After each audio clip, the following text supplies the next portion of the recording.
Assalamualaikum warahmatullahi wabarakatuh. Kita menginjak bab yang ketiga tentang Al-Quran sebagai pedoman hidup. Ini adalah bab untuk kelas 11 SMA atau SMK.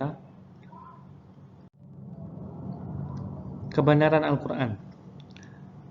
Di antara ini adalah beberapa bukti bahwa Al-Quran itu merupakan kebenaran dan menunjukkan pada hal yang benar.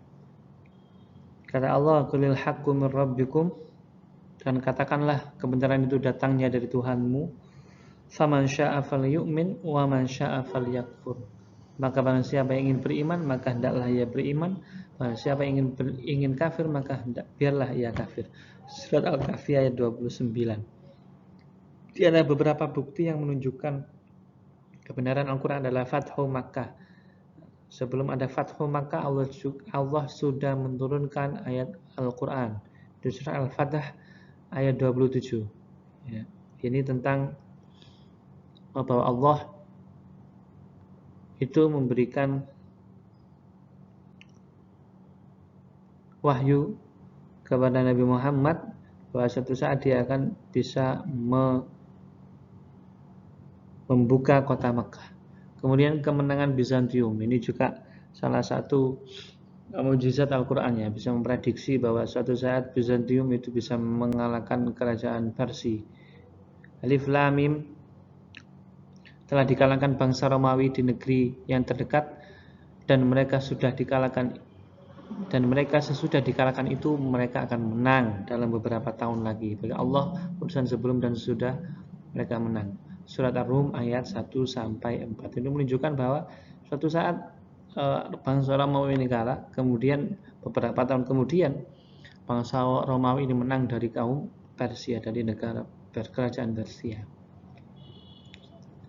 Dan ini terbukti beberapa tahun kemudian ternyata Persia kalah dengan bangsa Romawi. Memahami kitab-kitab Allah atau kitab Allah. Kitab Allah adalah kumpulan wahyu-wahyu Allah yang mengandung petunjuk dan kebenaran. Sementara pengertian kitab adalah wahyu Allah yang dibukukan. Adapun iman kepada kitab-kitab Allah adalah meyakini sepenuh hati bahwa Allah telah menurunkan kitab-kitabnya kepada para nabi dan rasul agar disampaikan kepada umatnya sebagai pedoman hidup untuk kebahagiaan dunia dan akhirat. Minimal ada 3 makna atau 3 perkara yang berkaitan dengan kewajiban mengimani kepada kitab Allah. Yang pertama, Allah SWT telah menurunkan 4 kitab suci, yaitu Zabur, Taurat, Injil, Al-Quran. Kedua, Al-Quran menjadi kitab suci yang diturunkan terakhir, yang membenarkan sebagian ajaran sekaligus korektor terhadap ajaran-ajaran kitab suci sebelumnya.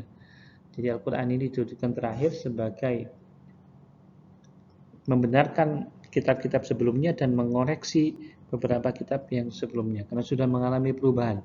Kemudian Al-Quran menjadi kitab suci yang masih terpelihara utuh dan asli, tidak ada perubahan. 4, kandungan isi kitab tersebut hanya sesuai untuk zamannya masing-masing dan umat yang berbeda, kecuali Al-Quran yang berlaku sepanjang masa dan untuk seluruh umat manusia. Hubungan Al-Quran dengan kitab suci yang lainnya. Yang pertama, menjadi saksi kebenaran, menjadi tolak ukur dan barometer kebenaran terhadap kitab-kitab sebelumnya. Jadi apabila ada kitab sebelumnya yang bertentangan dengan Al-Quran, maka yang dipakai adalah Al-Quran. B. Menjadi solusi menjawab, menjelaskan perbedaan dan perselisihan yang muncul di antara penganut agama. C. Mengoreksi isi kitab suci sebelumnya yang sudah diubah sendiri oleh pemeluknya. Misalnya tentang ajaran Trinitas, itu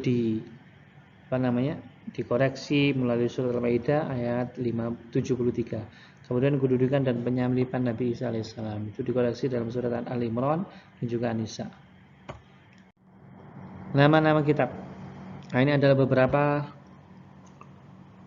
kitab yang diturunkan kepada Nabi dan Rasulnya. Yang pertama adalah kitab Zabur, menggunakan bahasa Kipti, diwahyukan kepada Nabi Daud. Isinya tentang doa, zikir, pengajaran hikmah. Itu seperti disampaikan dalam surat Al-Isra ayat 55. Dan diperuntukkan hanya untuk Bani Israel. Dan Nabi Daud alaihissalam hidup di tanah Kan'an sekitar abad ke-10 Masehi, sebelum Masehi. Kan kalau sekarang itu di sekitar Palestina, Yordania itu. Kemudian kitab Taurat, bahasa Ibrani yang diwahyukan kepada Nabi Musa, isinya tentang petunjuk dan cahaya kebenaran, serta kisah perjalanan Bani Israel dan kekejaman Fir'aun, seperti disampaikan dalam surat Al-Maidah ayat 54, dan khusus diperuntukkan kepada Bani Israel. Nabi Musa hidup di Mesir, Madian, Sinai sekitar abad 14 sebelum Masehi.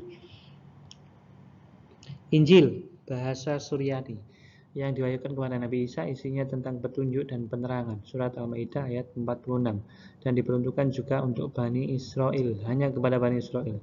Nabi Isa AS hidup di tanah Kanaan, di sekitar Palestina itu, kemudian sekitar abad 1 sebelum Masehi. Kitab Al-Quran, bahasa Arab, yang diwahyukan kepada Nabi Muhammad, isinya tentang ajaran-ajaran Allah untuk memberikan petunjuk, pedoman, bimbingan yang benar kepada manusia sepanjang masa. Bukan hanya di saat itu saja, tapi sepanjang masa, agar bahagia di dunia dan akhirat. Surat Al-Fussilat 41-42. Dan diperuntukkan untuk seluruh umat manusia yang membedakan dengan kitab-kitab sebelumnya. Kalau kitab-kitab sebelumnya ditunjukkan kepada satu kaum saja, tapi kalau Al-Quran itu ditunjukkan kepada seluruh manusia dan sepanjang masa. Perbedaan Al-Quran dengan kitab suci yang lainnya. Pertama, Al-Quran menjadi satu-satunya kitab suci yang masih utuh dan dijamin keasliannya. Yang kedua, Al-Quran menjadi satu-satunya standar yang paling layak untuk dijadikan sebagai pedoman kebenaran bagi manusia. Yang ketiga, Al-Quran adalah satu-satunya kitab suci yang ditulis sejak masa turunnya dan dihafal oleh ratusan ribuan dan jutaan manusia, maka tetap terjaga keasliannya.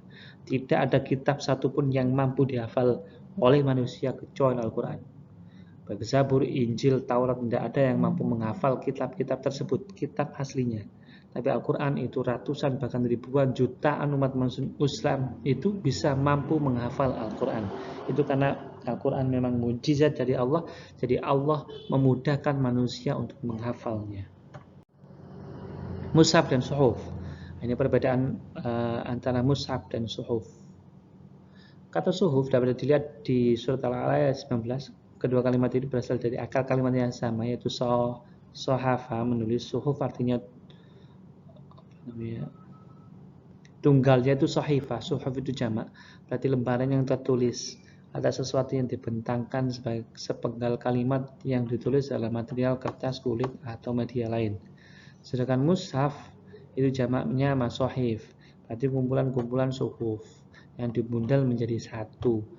Ya, di samping kitab Allah juga menurunkan sohifah atau suhuf kepada Nabi Idris, Ibrahim, Musa, yang berisi perumpamaan-perumpamaan, ibarat-ibarat, suri tauladan. Nah, begitulah penjelasanmu tentang kitab-kitab Allah yang diterangkan di dalam Al-Quran. Ya. Pentingnya beriman kepada kitabullah.